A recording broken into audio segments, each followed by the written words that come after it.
The world's largest fence spans over 3,100 miles from Queensland to South Australia. If stretched out, it could easily connect London to New York.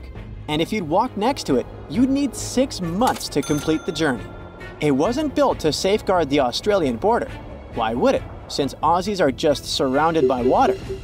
It wasn't meant to protect some important building either. Its purpose is to keep some animal species away from each other. It was back in the late 1800s when Australians started building parts of this fence. They wanted to create a barrier separating the lively, bustling part of the country where cities like Melbourne and Sydney thrive from the harsh, dry outback.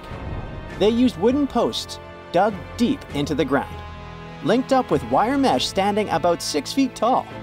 Some parts of the fence even have a second electrically charged layer.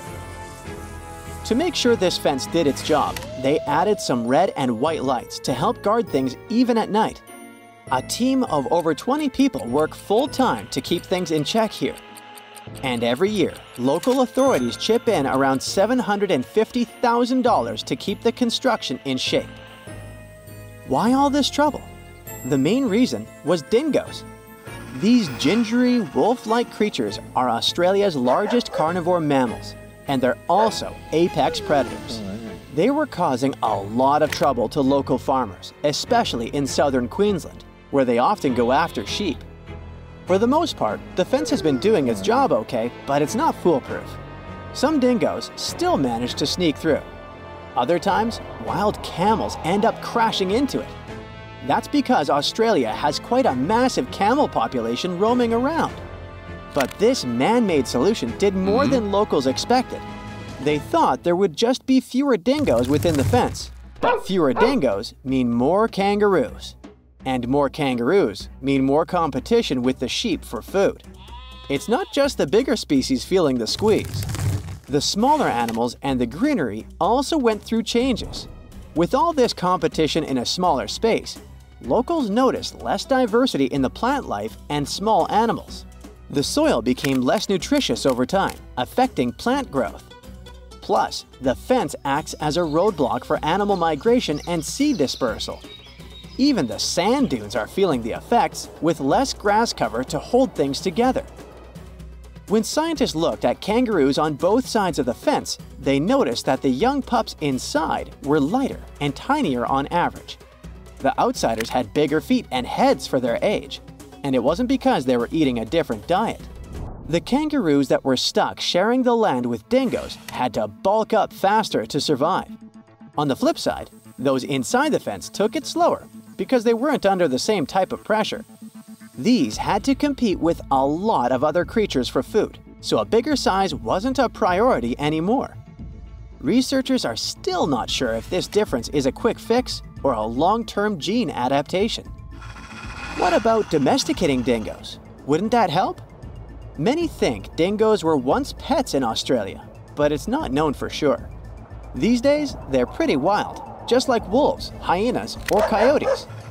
Most of them don't need packs to survive and are solitary hunters with sharp instincts built in. So taming them isn't going to be easy. Still, taking down the construction is not an option for now. Australians are so strict when it comes to making sure dingoes are kept away that they even put laws in place for people who mess up with the fence. Leaving a crossing gate open can put people behind bars for up to 3 months. Damaging the fence can cost people 6 months' worth of their freedom. It wasn't the first time Australians thought a fence could help with animal issues. Before they needed it for dingoes, they experienced a serious bunny invasion. Cute as they are, rabbits were damaging the land used for farming, so locals thought of a 3-part fence. The first one stretched all the way from Ravensthorpe in the south to Pardue Station on the Pilbara coast. It was over 1,100 miles long, making it the longest unbroken fence globally at the time. All these bunny problems could have been traced back to a man named Thomas Austin.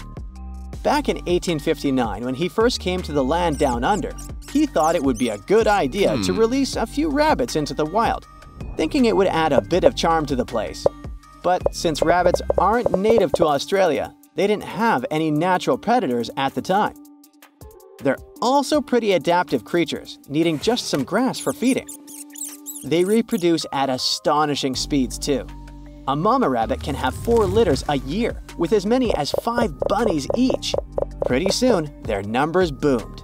By the late 1880s, the bunnies had caused so much damage that local authorities came up with a proposal. They'd offer the equivalent of almost $2 million today to anyone who could come up with a solution to this long-eared problem. Nobody claimed the prize, but a commission did gather a bit over a decade later and came up with the fence idea. Maintaining those fences was complicated. They had inspectors keeping an eye, with each one responsible for a stretch about 500 miles long. There were also these boundary riders patrolling smaller sections, using bikes at first, then switching to camels or using camels to haul buggies. They even tried using cars at one point, but they couldn't handle the rough terrain and constantly had punctured tires. In terms of its effectiveness, well, by 1902, rabbits were already hanging out on the wrong side of the fence. That's why, 4 years later, they put up another one. It worked for a while, so much so that the local authorities didn't bother helping out farmers past that second fence with rabbit netting loans. Those caught between the two fences, however, still had a rough time dealing with rabbit trouble. Soon enough, rabbits spread even over fence number 2, and it was clear the solution didn't work. In some areas, even while the fences were being built, those sneaky bunnies found their way past them. To this day, the rabbit population still sometimes puts the Australian officials through rough times. The dingo fence may be the longest one, but it's not the weirdest. The aquarium fence in Turkey might take that prize. This 164-foot aquarium fence was built to make sure the expensive villa's ocean view would be visible from every one of its levels. These days, it gathers a lot of tourists from all over the world, eager to see the variety of fish it contains, and even the octopuses. Putting up a see-through structure wasn't hard. The real challenge was connecting the aqua fence to the Aegean Sea through a buried pipeline stretching across 13,000 feet of land. This ensures water constantly flows, keeping the aquarium clean and the fish happy.